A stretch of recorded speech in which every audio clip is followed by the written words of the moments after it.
গেল সোমবার চট্টগ্রাম বন্দরে আসা আলোচিত জাহাজ ইউজান জিয়াং ফাজান সরাসরি যেমন পাকিস্তানের করাচি থেকে আসেনি, তেমনি সেটিতে আনা সব পণ্য আনা হয়নি ওই দেশটি থেকে। জাহাজটিতে ছিল দেশের আমদানিকারকদের নানা পণ্য।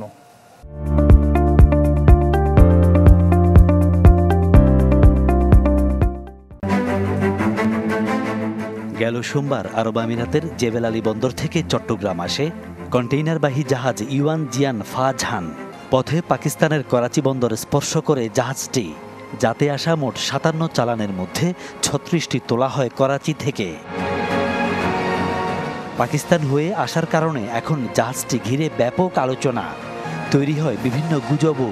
তবে কাস্টমস কর্তৃপক্ষ নিশ্চিত করেছে প্রায় ৩০ বাংলাদেশি আমদানিকারকের পণ্য নিয়েই এসেছে জাহাজটি, যা কায়িক পরীক্ষা করেই খালাস হবে। অন্য কোনো সংস্থার উপস্থিতিতে কোনো মালামাল করা হয়নি, অফলোড করা হয়নি। আর সেকেন্ড হচ্ছে গিয়ে যেই দুজন অফিসারের নামে বলা হচ্ছে ওই নামে আমাদের এখানে কোনো অফিসার পদস্থই নাই। বন্দর কর্তৃপক্ষ বলছে জাহাজটি সরাসরি করাচি থেকে আসেনি। তাছাড়া বন্দরের বিশেষ ব্যবস্থায় নামানো হয়নি কোনো কন্টেইনারও।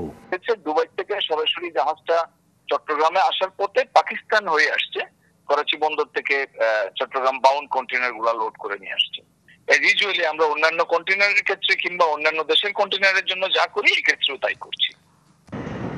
জাহাজটির স্থানীয় এজেন্ট রিজেন্সি লাইন্স, তারা বলছেন পানামার পতাকাবাহী জাহাজটির রুট পরিচালনাকারী ইউএই ভিত্তিক প্রতিষ্ঠান ডিএমসিসির আগ্রহে নতুন এই সার্ভিস চালু হয়েছে।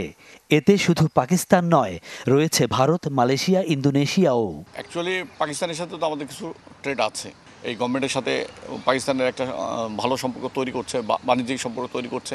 সেই সব বিবেচনা করে হয়তো এই ধরনের একটা পরীক্ষামূলক জাহাজ পরিচালনার একটা সিদ্ধান্ত নিয়েছে যে এটা কতখানি ভাইবল হতে পারে। করাচি থেকে তো প্রতি মাসে ১,০০০-এর উপর কন্টেইনার আসে ভায়া কলম্বো, ভায়া পোর্টল্যান্ড, করাচি থেকে।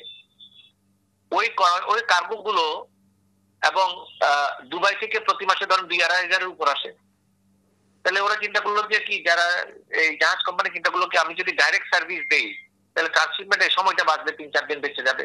প্লাস ডাইরেক্ট জাহাজে উঠলেই শিপারদের জন্য নিশ্চিন্ত যে নেক্সট গন্তব্য বাংলাদেশ, ওই জাহাজ থেকে কন্টেইনার নামবে না বাংলাদেশে না আসা পর্যন্ত। জাহাজটিতে পাকিস্তান থেকে আসা কন্টেইনারগুলোতে ছিল টেক্সটাইলের কাঁচামাল, সোডা অ্যাশ, খনিজ পদার্থ ডলোমাইট, চুনাপাথর, ম্যাগনেসিয়াম কার্বনেট ইত্যাদি। এসব পণ্য শুল্কায়ন ও খালাসের প্রক্রিয়া শুরু হবে শীঘ্রই।